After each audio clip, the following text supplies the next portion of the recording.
we can also find, I can just imagine Scott and Kevin Seekins in this story with maybe Stephen involved in it as well. It involves Billy Martin, who some of you might remember was the longtime manager on and off for many years of the New York Yankees, and Mickey Mantle, one of the great characters of baseball, and also a phenomenal hitter, who, as you know, played for many years for the New York Yankees.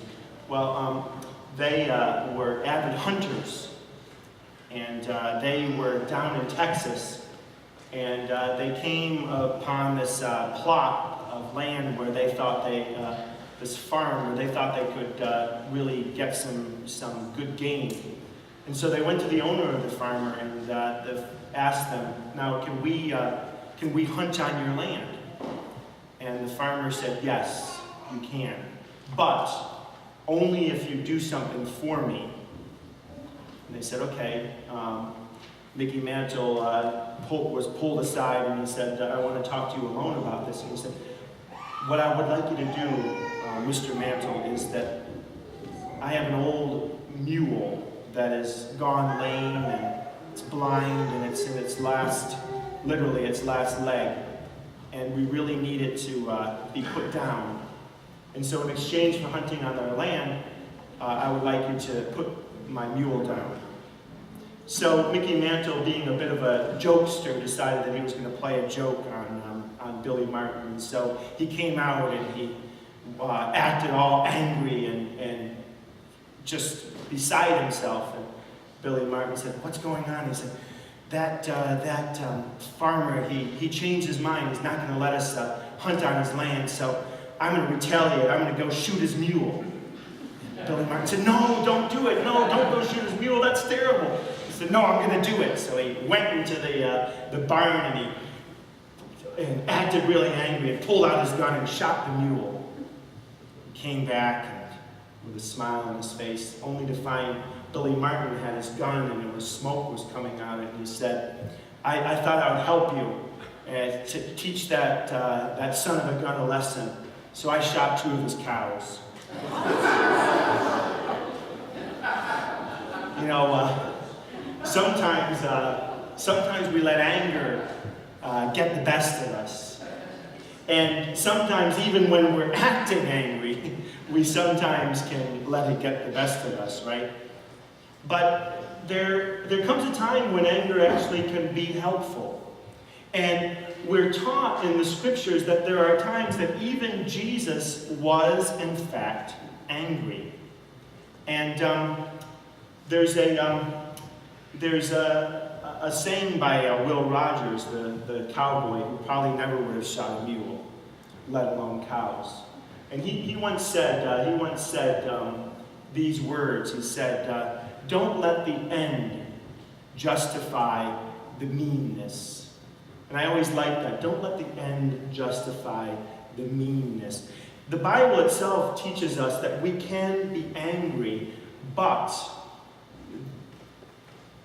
Paul says, don't let the sun set upon your anger. I remember there was an old couple that worked as missionaries when I was in China, and they were talking to me, and they said, you know, listen, the success of our over 50-year marriage is this: we take the words of Paul very seriously. We don't let the day set or the sun set on our anger for one another. We always make sure that when we go to bed, we're not angry with each other. But we know, they said, that anger can be important. And Jesus himself became angry. In fact, he was so angry that he went out and carried on an action to demonstrate his anger. Now, let me give you a little background of this scene here so you can understand it. And maybe you've heard of this historical background, but I'm going to give it to you anyway because I think it's important to keep in mind. The story of the cleansing of the temple takes place in the Gospels. And in most of the Gospels, it takes place at the end, right before Jesus is ultimately crucified. But in John's Gospel, it takes place right in the beginning of his ministry. And what happens is he goes into the temple, which is in Jerusalem. Now, the temple was enormous. It was this huge place. And if anyone's ever been to Jerusalem, I've never been, but someday I'm sure Renee and I will go. If you go to Jerusalem, there's a place called the Wailing Wall, which is one of the walls of Jerusalem. And Jews will go there and they'll put prayers in the Wailing Wall. And it's an enormous example of just part of the ruins of this enormous temple. Now, when you would go into the temple, there were many different precincts in the temple. And one of the initial precincts that you would go in would be the place where Jews and non-Jews alike could gather. And there would be a bunch of business people that made a living doing one of two things. One was to exchange money. I would come in, for instance, with maybe a few $100 Canadian, and I would go into that temple place, and I'd say, "Hey, could you exchange some Elizabeths for the Jewish temple coin, which would have been a special coin only to be used in the temple grounds." And so you would exchange your money, your dollars, or whatever you had, your denarii, whatever you had, and exchange it into this money that could only be used in the temple. And then you could use that money to purchase items that you could use to sacrifice. Now, what would you sacrifice? Well, if you had been particularly naughty and you were particularly rich, you could sacrifice all sorts of things. Sheep and cows and all sorts of things. But if you were like myself, modest income, probably what you would do is you would buy a dove, and you could sacrifice that dove. And they would always have an upcharge so that the people who were making these sales could make some money off of the poor individuals that had come to sacrifice for their sins. Now, Jesus went into that background, and he saw what was going on. And what made him angry was not necessarily the idea of sacrifice. What made him angry was that these individuals were profiting over the backs of the poor. And so he went in there and he became furious and tore things apart and ripped things apart. And his anger was shown upon these individuals that were exploiting the people. Now, anger, when used to bring about positive action, can be Christian and can be beautiful. I was reading a story a number of years ago. There was a man who was watching the news, and he was watching the story of an airline that had crashed. And the reason for the crash of the airline was that the weights of the airline had become heavy. The airplane had become heavy because it had been packed with ice. And it crashed, and many, many people were killed because of this.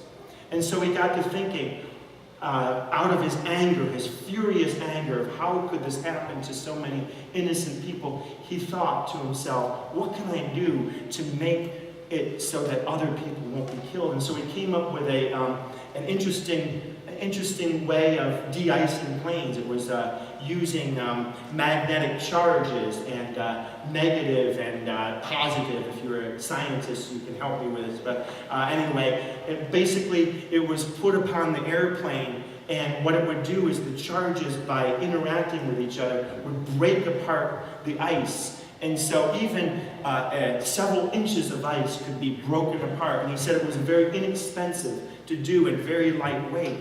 And because of it, many people were saved. What he did is he took his anger at the tragedy and he decided to do something good about that. I imagine that there are things in this world that make you angry. There are probably things in this world that you see and it makes you angry, and you don't have to look very far. If you're a young person and you're going to school and you see someone being bullied, there is an option. You can do nothing, or you can take your anger at this, what is happening, and you can try to make a difference. Every grand idea to save the world often came apart with a spark of creativity, and sometimes that spark of creativity was the result of the mixing of an idea with righteous indignation. My friends, there are things in this world to be angry about. But what is more unnerving, what can make us more angry, what can make us rival Jesus in our anger is this: apathy. Doing nothing when faced with so much to do. You know what happens? It happens to me all the time. You get there on Monday morning and you see your desk piled with stuff. I don't know if you've ever had one of these experiences. And the option is this. What I sometimes do is I'll go and I'll see all this stuff all piled up. And what I found is actually very helpful is I guess I could call it the Jimmy cleansing technique. What I do is I'll see it all piled up and I'll go up to it and I'll go and it will fly all over the place. And for a second, I feel very, very liberated until I have to clean up the mess in a week or two, right? But the fact of the matter is that the problem often, the victory of injustice, the victory of oppression, the victory of anti-Christian actions is our inability to act. So my friends, no matter how small you are, no matter how weak you may think you are, when you see something that is wrong, it's okay to be angry. But then take a breath. Don't go out and